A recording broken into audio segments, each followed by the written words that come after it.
ఆమేన్. ఆదికాండము 24వ అధ్యాయంలో అబ్రహాము తన దాసుడైన ఎలియాజరును తన కుమారునికి పెళ్లి చేయాలని తన బంధువుల యొద్దకు వెళ్ళి భార్యను తెచ్చినట్లు ఆకాశము తోడని చెప్పమని అతను ప్రమాణం చేయించుకొని వెళ్ళాడు.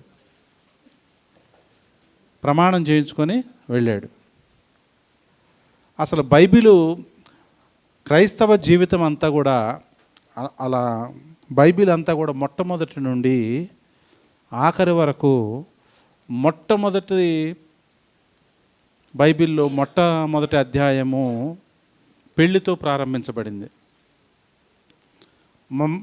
మరలా ఆఖరిగా పెళ్లితోనే ముగించబడుతుంది. ఆదామును తయారు చేసి హవ్వను తయారు చేసి మీరిద్దరూ ఏక శరీరులు కండి అని చెప్పి ఆదికాండం 1వ అధ్యాయంలో మొదలుపెట్టిన పెళ్ళి మళ్ళీ ప్రకటన గ్రంథం ఆఖరిగా ప్రకటన గ్రంథంలో మళ్ళా పెళ్లితోనే ముగించబడింది బైబిల్. అలాంటి మంచి పుస్తకం ఇది. ఎలా ముగించబడింది ప్రకటన గ్రంథంలో అంటే, యేసు ప్రభు వారు పెళ్లి కుమారుడు, మనందరము సంఘమంతా పెళ్లి కుమార్తె. కాబట్టి యేసు ప్రభు వారు పెళ్లి కుమారుడిగా మన మధ్యకి రానై ఉన్నాడు.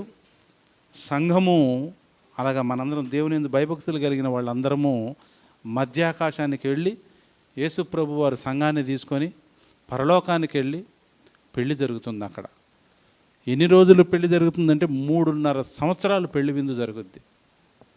3.5 సంవత్సరాలు. ఇదివరకు మీకు తెలుసో లేదో, పాత నిబంధన గ్రంథంలో సంసోను పెళ్లి చేసినప్పుడు 7 రోజులు విందు జరిగింది. 7 రోజులు విందు. ఇప్పుడు ఒక్కరోజు ఒక్క బంతి విందు పెట్టడానికి ఎంత తిప్పలవుతుందో. ఇప్పుడు ఒక మేకను కోసి ఒక 300 మందికి 400 మందికి భోజనాలు పెట్టేసరికి తల ప్రాణం తోక్కొచ్చి అలసిపోయి, అమ్మయ్య పెళ్ళి అయిపోయింది, చచ్చిపోయాం, 3 రోజుల నుంచి నాకు నిద్ర లేదు అని చెప్పుకుంటూ ఉంటాం. మరి ఇదివరకు 3 రోజులు పెళ్లి జరిగింది, 7 రోజులు పెళ్లి విందులు జరిగినాయి, 10 రోజులు పెళ్లి విందులు జరిగినాయి. యేసు ప్రభు వారు సంఘానికైతే 3.5 సంవత్సరాలు విందు జరుగుతూనే ఉంటుంది. కాబట్టి పెళ్లి కుమారుడు ఆయన, పెళ్లి కుమార్తె మనము. ఇది ఆఖరితో ముగించబడుతుంది. క్రైస్తవ జీవితం ఇక్కడితో ముగించబడుతుంది. ఈ లోకములో, ఈ భూలోకములో యేసు ప్రభుకి మనకే పెళ్లితో ఇది క్లోజ్ అయిపోతుంది. కాబట్టి ఆదాము అవ్వను మొదలుపెట్టిన పెళ్ళి జరుగుతుంది. ఎందుకు ఈ పెళ్లి కార్యక్రమము దేవుడు పెట్టాడు అని అంటే, ప్రేమను పంచటానికి అర్థమవటం కోసము,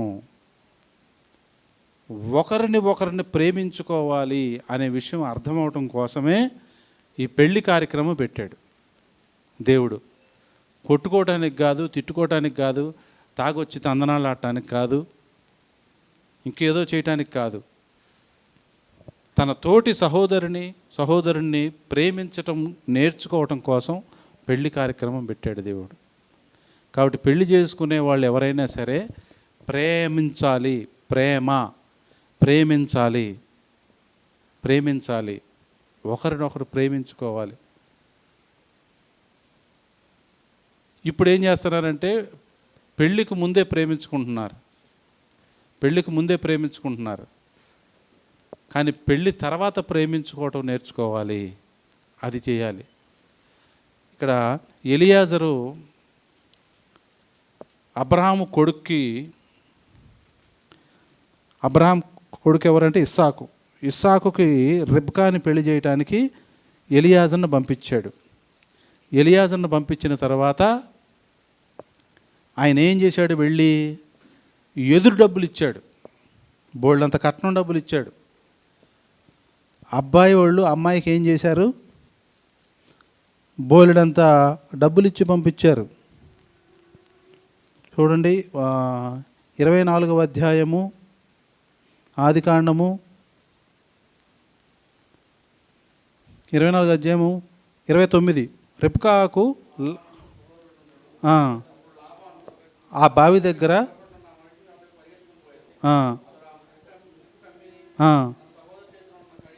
ఆ. ఉమ్.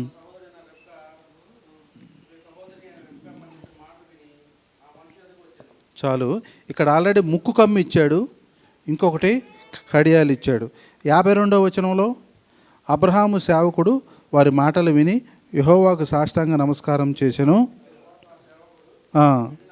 వెండి నగలను బంగారు నగలను వస్త్రములను తీసి రిబ్కాకిచ్చెను. మరియు అతడు ఆమె సహోదరునికి తల్లికిని విలువ గల వస్త్రములు ఇచ్చెను. ఏం చేశాడు? తల్లికి సహోదరునికి కూడా ఇచ్చారంట. ఎవరు? పెళ్లి కుమారుడు తరపున ఉన్న ఆయన. పెళ్లి కుమారుడు తరపున ఉన్న ఆయన ఏం చేశాడు? బంగారు నగలు, వెండి నగలు, వస్త్రాలు రిబ్కాకి ఇచ్చాను. ఇచ్చింది కాక మరలా సహోదరునికి కూడా, సహోదరునికి తల్లికి వస్త్రాలు ఇచ్చాడు. అలా వస్త్రాలు ఇవ్వటం జరిగింది. అదే పద్ధతి, అదే కార్యక్రమం ఈనాటికి కూడా. నిశ్చితార్థం అనేసరికి వస్త్రాలు పంచుకోవటం, వస్త్రాలు ఇచ్చుకోవటం, మార్చుకోవటం, ఉంగరాలు ఉంటే ఉంగరాలు పెట్టుకోవటం, ఉంగరాలు మార్చుకోవటం అలాగ జరుగుతూ ఉన్నాయి. ఆనాటి నుండి ఈనాటి వరకు ఈ కార్యక్రమాలు జరుగుతూనే ఉన్నాయి. కాబట్టి నిశ్చితార్థము నిశ్చయించుకున్నారు, అప్పుడే నిశ్చయించుకున్నారు. ఎలియాజరు ఏమన్నాడు తెలుసా? మరి మీరు భోజనం చేయండి అంటే, మీ అమ్మాయిని నా యజమాని కుమారుడికి ఇస్తానని ఒప్పుకుంటేనే నేను మీ దగ్గర భోజనం చేస్తానన్నాడు. ఈనాటికి కూడా పెళ్లి చూపులకు వెళ్ళినప్పుడు చాలామంది తినరు కదా, చెయ్యి గడగరు. ఎందుకు కడగరు చెయ్యి?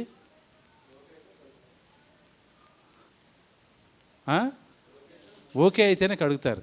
దానికి ఏదో సామెత ఉంది, అతికితే గతకదా లేకపోతే గతికితే అతకదా అంటారు అనేదో ఉంది సామెత. కాబట్టి అది ఎక్కడి నుంచి వచ్చింది అనుకున్నారు? అబ్రహాం కుమారుడు ఎలియాజరు అప్పుడు ఆ టైం నుంచి వచ్చింది, అప్పటి నుంచి వచ్చింది ఆ కార్యక్రమం. సో కాబట్టి ఎట్టయితే ఇదివరకు మీరు ఒకరినొకరు చూసుకున్నారు, ఇష్టపడ్డారు, అయిపోయింది, ఇప్పుడు నిశ్చితార్థానికి వచ్చి ఉన్నారు. కాబట్టి ఏదేమైనప్పటికీ బైబిల్ అనేది పెళ్లితో ప్రారంభించబడి మరలా పెళ్లితోనే ముగించబడుతుంది. పెళ్లితో ప్రారంభించబడి పెళ్లితోనే ఆదామావతో స్టార్ట్ అయింది, మళ్ళీ యేసు ప్రభు సంఘంతో ముగించబడుతుంది. దీనికి కారణం పెళ్లి యొక్క ముఖ్య ఉద్దేశం ఏంటంటే ప్రేమ. ఇప్పుడు ప్రేమలు లేవు, ఎక్కడ చూసినా గొడవలే. కాబట్టి పెళ్ళి అనేది ఎందుకంటే ఒకరినొకరు అర్థం చేసుకొని ఒకరికి ఒకరు తోడుంటానికి పెళ్ళి. కాబట్టి ఇస్సాకు ఎక్కడున్నాడు అంటే అబ్రహాము దగ్గర లేడు,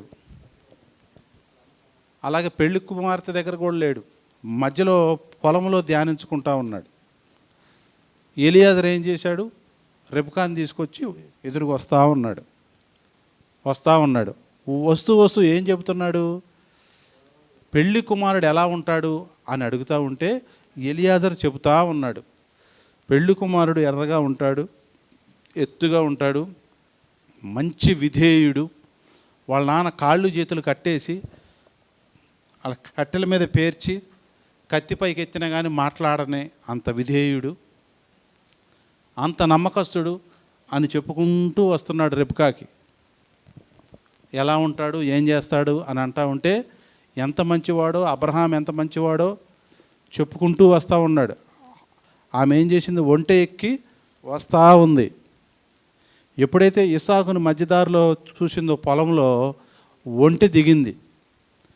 ఇప్పుడు మీరు కానీ నేను కానీ ఒంటె ఎక్కలేం మనకి. ఇప్పుడు మీరు చూసారా, మనం ఎక్కడ సర్కస్కి వెళ్ళినప్పుడు ఆ ఒంటె అక్కడికి వస్తే మనం చెక్కబల్లలు వేసి మెట్లు ఎక్కి